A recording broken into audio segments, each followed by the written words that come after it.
Why Google's EU defeat could push tech firms further from Europe. The fine was about Android, but the real fight is about power. The EU's top court has upheld a fine of around 4.1 billion euros against Google, ending a long legal fight over how the company used Android to strengthen its search and browser dominance.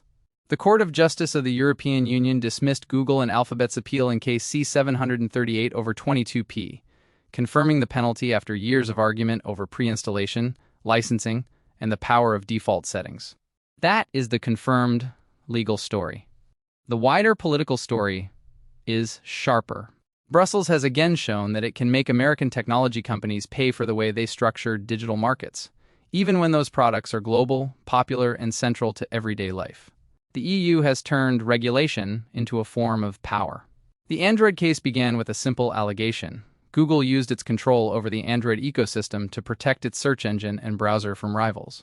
EU regulators argued that phone manufacturers were pushed into arrangements that made Google services difficult to dislodge, giving consumers the appearance of choice while preserving the power of default placement. Google's defense has always been that Android created more choice, not less. The company has argued for years that Android helped build a cheaper, open mobile ecosystem that competes against Apple's iPhone, rather than a closed monopoly designed to trap users. Google said after the original 2018 decision that the ruling ignored competition from iOS and punished a model that had expanded smartphone access. That is why the ruling matters beyond the money. The fine is large, but Google can absorb it. The real consequence is that the EU has confirmed its right to judge not just whether a product is useful, but whether the business architecture underneath that product gives one company too much control.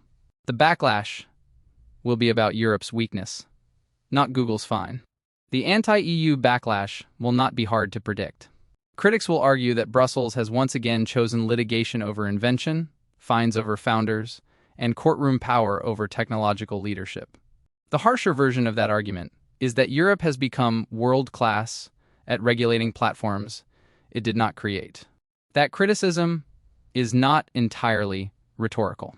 Europe has produced strong industrial companies, luxury brands, defense firms, pharmaceutical leaders, and engineering champions. But in consumer technology, cloud infrastructure, search, mobile operating systems, social media, frontier AI, and global software platforms, the center of gravity remains overwhelmingly American and increasingly contested by China. This is where the EU's victory becomes politically awkward.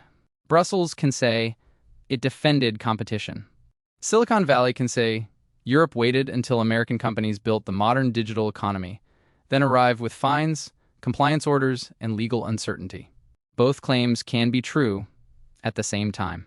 That same sovereignty tension runs through Taylor's wider analysis of U.S. tensions with Europe and the UK, where regulation becomes one of Europe's clearest tools for projecting power without owning the underlying technology.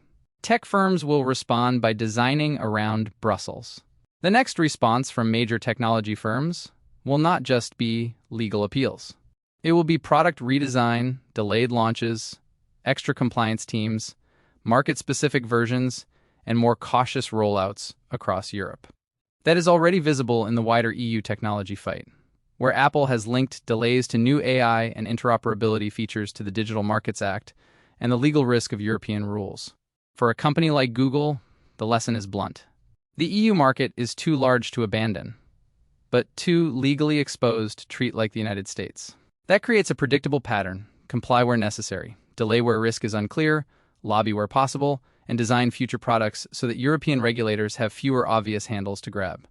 The same logic will apply across AI.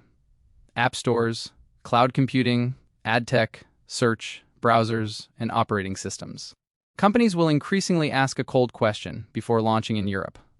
Will this feature generate enough revenue to justify the regulatory exposure? If the answer is uncertain, European users may wait.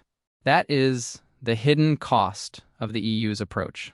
Regulation can protect consumers from abuse. It can also make consumers the last to receive new tools, not because companies cannot build them, but because they no longer trust the rulebook that will judge them. Prominent tech figures have already framed Europe as the warning. The Google ruling lands in a climate where several major technology figures have already attacked Europe's regulatory model. Mark Zuckerberg and Spotify's Daniel Ek argued in 2024 that Europe risked falling behind because of complex and incoherent regulation, especially around AI and open-source technology. Mark Andreessen has gone further.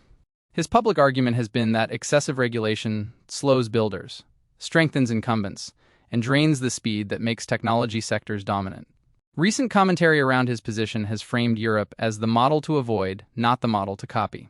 Elon Musk has made the most aggressive version of the backlash, especially around EU platform rules. After the EU fined X under the Digital Services Act, Musk accused Brussels of deciding on the fine first and inventing reasons afterward, calling it rule by unelected bureaucrats.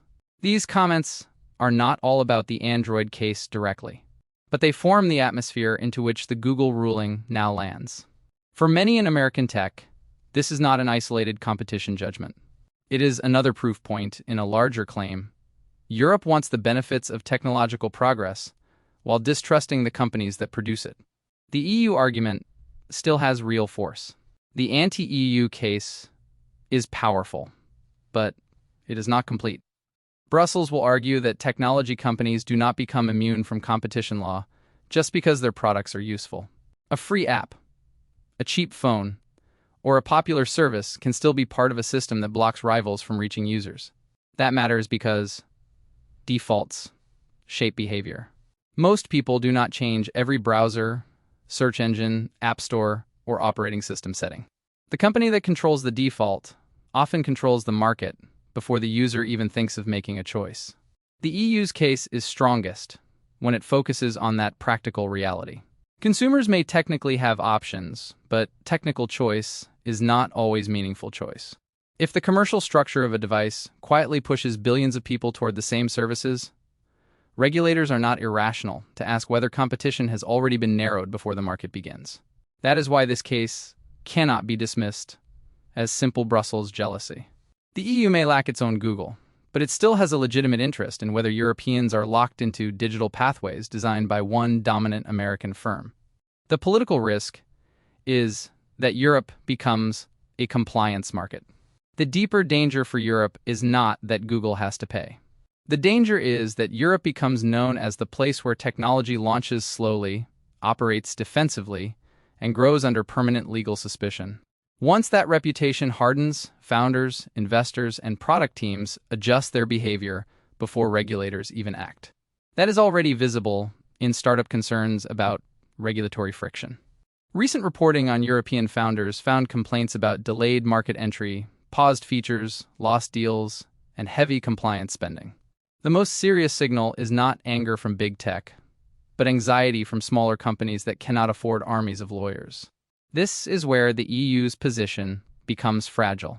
Rules aimed at giants can become burdens that giants survive and startups cannot. Google can pay, redesign, and litigate for years.